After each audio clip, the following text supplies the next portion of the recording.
လာပါနော်ဒီနေ့ကကြတော့ဗာလီပြောပြပေးမလဲဆိုလို့ရှိရင်ပုံမြင်ပြီးတစ်ခုအကြောင်းကိုပတ်သက်ပြီးတော့ပြောပြပေးဒီ story ရဲ့ပုံမြင်လေးဆိုသူပုံမြင်နာမည်လေးက The Adventures of Tom Sawyer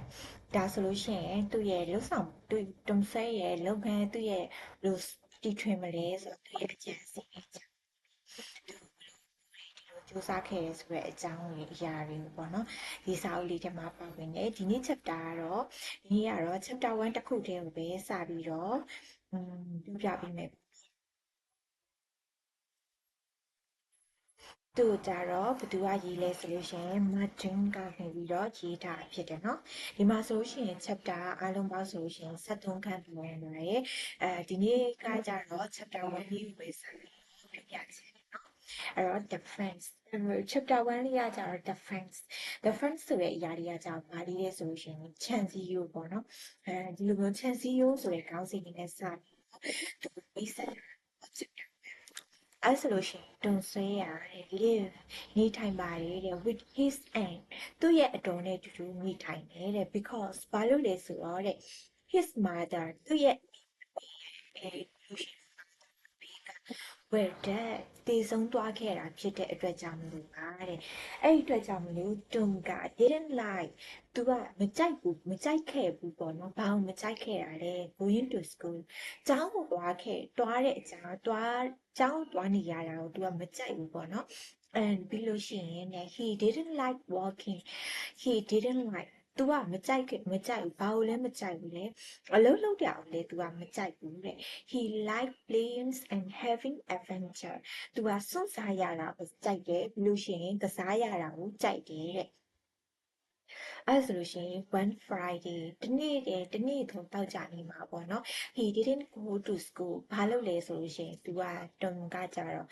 ဘာလို့လဲကျောင်းမသွားခဲ့ဘူးလေအဲ့တော့ he went to the river he went သူကသွားခဲ့တယ်ပေါ့နော်ဘယ်ကိုသွားခဲ့လဲဆိုလို့ရှိရင် to the river မြစ်ရှိတဲ့နေရာစီကိုသွားခဲ့တယ်တဲ့သူရဲ့အတော်ဖြစ်တဲ့ Antipoli ပေါ့နော် Antipoli က was angry ဘာဖြစ်လဲဆိုလို့ရှိရင်ဒေါသထွက်ခဲ့တယ်ပေါ့နော် you are a bad boy မင်းကဆိုးတဲ့ကောင်လေးတစ်ယောက်ပဲဆိုပြီးတော့ပြောခဲ့တယ်တဲ့ she said သူမကပြောခဲ့တယ်ပေါ့နော် tomorrow you can play with your friend because you didn't go to school today tomorrow နေ့ပြန်ကြလို့ရှိရင် you can play မင်းမကစားရဘူး with your friend မင်းရဲ့တငယ်ချင်းများနဲ့မကစားရဘူးဘာလို့လဲ because ဘာလို့လဲဆိုတော့ you didn't go မင်းမသွားခဲ့တဲ့အတွက်ကြောင့်မလို့ to the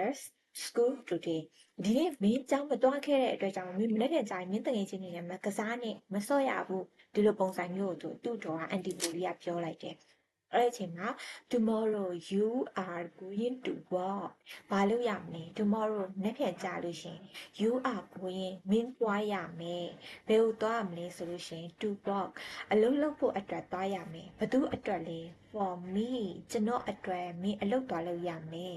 you can pay the fence ဘာလဲ you can မင်းလုပ်ရမယ်ဘာလုပ်ရမလဲဆိုလို့ရှင် pay စေးတုတ်တာကိုလုပ်ရမယ် the fence ချန်စီရိုးကိုစေးတုတ်ရမယ်တဲ့ဒါမျိုးကိုပြောလိုက်တယ်အဲ့ဒီအတွက်ကြောင့်ပေါ့ Saturday morning စနေနေ့မနေ့ရောက်တဲ့အခါကျတော့ Tom ကနေပြော was not happy ဘာဖြစ်လဲ သူမပျော်ရွှင်ခဲ့ဘူးဘာလို့လဲစနေနေ့မနေ့ရောက်တော့သူမပျော်တော့ဘူးပေါ့နော် but ဒါပေမဲ့ he start to pay the fence he start စတင်ခဲ့တယ်ပေါ့နော် to pay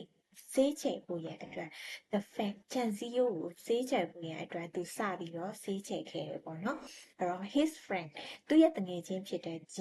Jim ကပေါ့နော် was in the street ဘယ်မှာဖြစ်ခဲ့လဲသူ့ရဲ့ land ထဲမှာနေရပေါ့နော်အဲ့တော့ Tom ကပေါ့နော် as him Jim ကို Tom ကနေပြီးတော့မေးလိုက်တယ် do you want to pay မင်းစစ်သုံးချင်လားဒီလိုမျိုးမေးလိုက်တဲ့အခါမှာ Jim ကပြောလိုက်တယ် sad ပြောခဲ့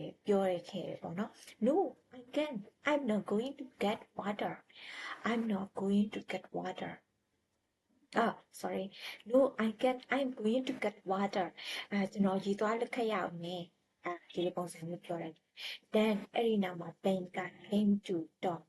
Ben ကဘသူစီလာခဲ့လဲဆိုတော့ Tom house Tom ရဲ့အိမ်ကိုလာခဲ့တယ်ပေါ့နော် he was သူကနေပြီးတော့ကြည့်ခဲ့တယ်ဘသူကိုကြည့်ခဲ့တာလဲ Tom ကိုကြည့်ခဲ့တယ် and ပြီးလို့ရှိရင် set